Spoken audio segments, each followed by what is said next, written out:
9 महीने बाद संध्या ने एक अजीब बच्चे को जन्म दिया। वह बच्चा सामान्य नहीं था। उसकी त्वचा हरे रंग की थी, आंखें लाल जैसे अंगारे और बाल सफ़ेद जैसे राख।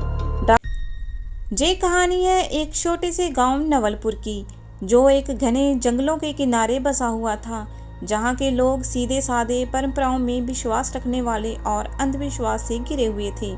लेकिन जो घटा वो किसी अंधविश्वास से कहीं बढ़कर था। ये है एक सच्ची घटना। संध्या और मोहन पति पत्नी थे, जो नवलपुर गांव में रहते थे। वह निर्धन थे लेकिन खुशहाल जीवन जीते थे। उनकी कोई संतान नहीं थी और यही बात संध्या को अंदर ही अंदर खाई जा रही थी। सालों तक पूजा पाठ, बाबाओं के चक्कर लगाने के बाद भी उन्हें कोई संतान का सुख नहीं मिल रहा था। एक दिन गांव में एक तांत्रिक आया। वह बोला, मुझे देखो, मैं वो दे सकता हूँ जो किसी ने ना दिया हो। संतान की प्राप्ति हो सकती है, लेकिन कीमत चुकानी पड़ेगी। मोहन और संध्या पहले तो डरे, लेकिन संतान की चाहत इतनी तीव्र थी कि उन्होंने सब कुछ मान लिया। तांत्रिक ने उन्हें एक विशेष जड़ी बूटी दी और कहा, इसका सेवन पूर्णिमा की रात को करना, लेकिन याद रखना उस रात कोई दीपक ना जलाना, कोई मंत्र ना पढ़ना और कोई सवाल ना पूछना। संध्या ने ठीक वैसा ही किया और कुछ ही महीनों में वह गर्भवती हो गई। ये एक चमत्कार था। गांव वाले बहुत खुश थे। मोहन के घर खुशियों की आहट थी, लेकिन गर्भावस्था के दौरान अजीब घटनाएं होने लगी। रात को संध्या चीखने लगती, घर के कोने कोने से साए दिखते, कभी दीवारों पर लाल धब्बे दिखाई देते तो कभी किसी बच्चे की हंसी सुनाई देती जो वहाँ था ही नहीं। 9 महीने बाद संध्या ने एक अजीब बच्चे को जन्म दिया। वह बच्चा सामान्य नहीं था। उसकी त्वचा हरे रंग की थी, आंखें लाल जैसे अंगारे और बाल सफ़ेद जैसे राख। डॉक्टरों ने इसे खतरनाक त्वचा रोग कहकर इलाज से मना कर दिया।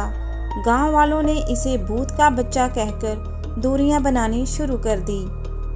संध्या और मोहन को अपने बेटे से बहुत प्यार था। उन्होंने उसका नाम अनु रखा। लेकिन अनु जैसे जैसे बड़ा होता गया, उसकी हरकतें और ज़्यादा अजीब होती गई। अनु को पानी से डर लगता था। वह रात में जागकर अकेले जंगल की ओर देखता। पशु पक्षी उसके पास आते ही डर जाते। गांव के मंदिर में कदम रखते ही वह जोर से चीखता।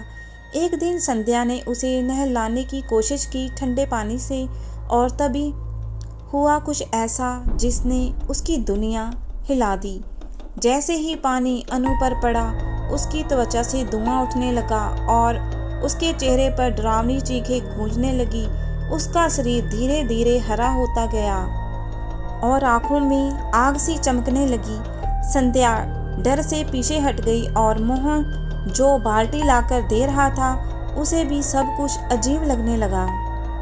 अनु के इस रूप को देखकर गांव में हलचल मच गई। लोग कहने लगे कि ये बच्चा इंसान नहीं है, किसी आत्मा का अवतार है। बच्चों को उसके पास जाने से रोका जाने लगा।